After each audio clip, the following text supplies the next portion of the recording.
Hello everyone, welcome to Fuad-Programmer। এর আগের পার্টে আমরা ফন্ট ফ্যামিলি নিয়ে বিস্তারিত আলোচনা করেছিলাম এবং এই পার্টে আমরা ফন্ট আইকন নিয়ে আলোচনা করব।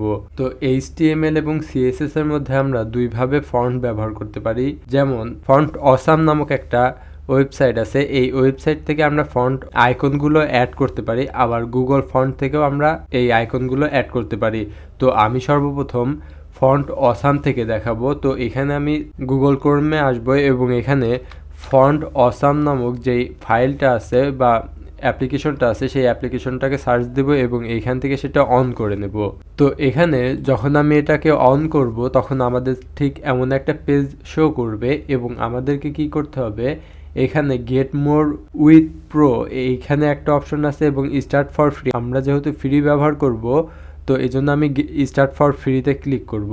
তো স্টার্ট ফর ফ্রিতে ক্লিক করার পরে আমাদের ঠিক এমন একটা পেজ শো করবে যেখানে আমাদেরকে আমাদের জিমেল দিয়ে আমাদের এই ফন্ট অসামে অ্যাড হয়ে নিতে হবে, নাহলে আমাদের যেই কিট কোডটা আছে সেই কিট কোডটা পাবো না এবং আমরা ফন্ট অসামের যেই লিঙ্কগুলো আছে এইগুলো আমরা ব্যবহার করতে পারবো না। তো আমার যেহেতু আগে থেকে একটা অ্যাকাউন্ট ক্রিয়েট করা আছে, তো আমি এইখানে সেই অ্যাকাউন্টে ঢুকে যাব।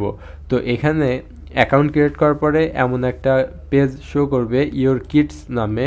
তো এখানে যদি আমি ক্লিক করি তো আমাদের এমন একটা পেজ শো করবে, এখানে যে একটা কোড দেওয়া আছে এই কোডের উপরে যদি আমি ডাবল ক্লিক করি তাহলে আমাদের ঠিক এমন একটা পেজ শো করবে।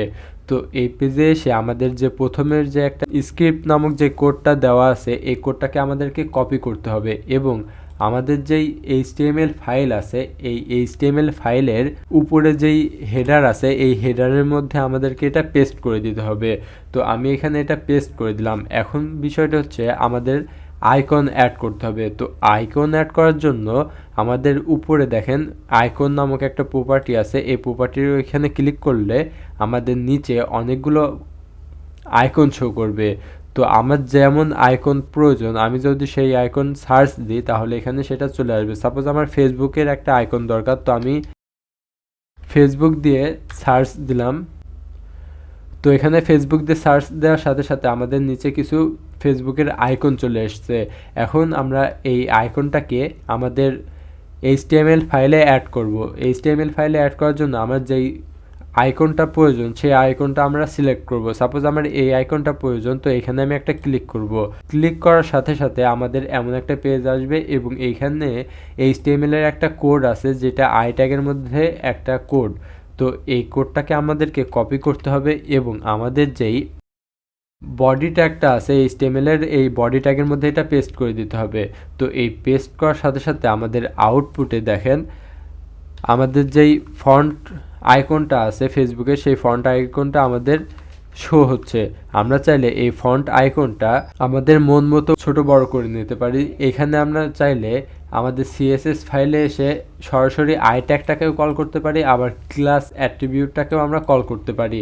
তো ক্লাস অ্যাট্রিবিউটে একটা বড় একটা টেক্সট দেওয়া আছে দুই ভাগে। তো এখানে আমরা কি করব, প্রথম যেই পার্টটা আছে বা শেষের যে পার্টটা আছে এর মধ্যে যে কোনো একটা পার্ট আমরা কাট করে নিব বা কপি করে নিব এবং আমাদের যেই CSS ফাইল আছে সেই CSS ফাইলে যেহেতু আমরা ক্লাস অ্যাট্রিবিউট ব্যবহার করছি তো এখানে একটা ডট নিয়ে ওই লেখাটা আমরা পেস্ট করে দিলাম। এখন আমরা সেকেন্ড ব্র্যাকেটের মধ্যে যে যদি ফন্ট সাইজ নামক প্রপার্টিকে কল করি এবং এর ফন্ট সাইজটা 50 পিক্সেলের করে দেই তাহলে আমাদের যেই ফন্ট আইকনটা আছে সেই আইকনটা বড় হয়ে যাবে। আমরা চাইলে এর থেকে অনেক বড় করতে পারি আমাদের ইচ্ছা মতো। তো আমি এখানে 500 পিক্সেলের দিয়ে দিলাম এবং আমাদের এখানে যে ফন্ট আইকনটা আছে অনেক বড় দেখাচ্ছে।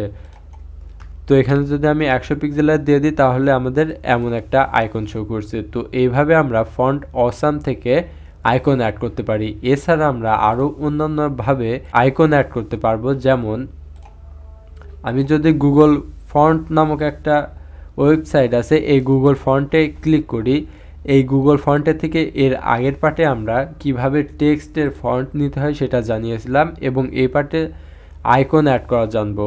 তো এখানে দেখেন ফন্ট এবং উপরের দিকে আইকন লেখা আছে। তো এখানে যদি এই আইকনের উপরে আমি ক্লিক করি তাহলে আমাদের নিচে অসংখ্য আমাদের একটা ওয়েবসাইট বা অ্যাপ্লিকেশন বানাতে যেই আইকনগুলো প্রয়োজন সেই আইকনগুলোর কম বেশি সব আইকনই আছে।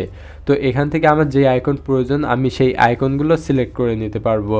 তো এখানে সাপোজ আমার এই মেনু বাটনটা আমাদের লাগবে। তো এখানে আমি যদি মেনু বাটনে ক্লিক করি তাহলে আমাদের ডান পাশে পেজ শো করবে, যেখানে প্রথমে আমাদের একটা লিঙ্ক দেওয়া আছে। আমাদের এই লিঙ্কটাকে কপি করতে হবে এবং আমাদের যে হেডার পার্ট আছে HTML ফাইলের এই হেডার পার্টের মধ্যে এসে আমাদের এই লিঙ্কটা পেস্ট করে দিতে হবে।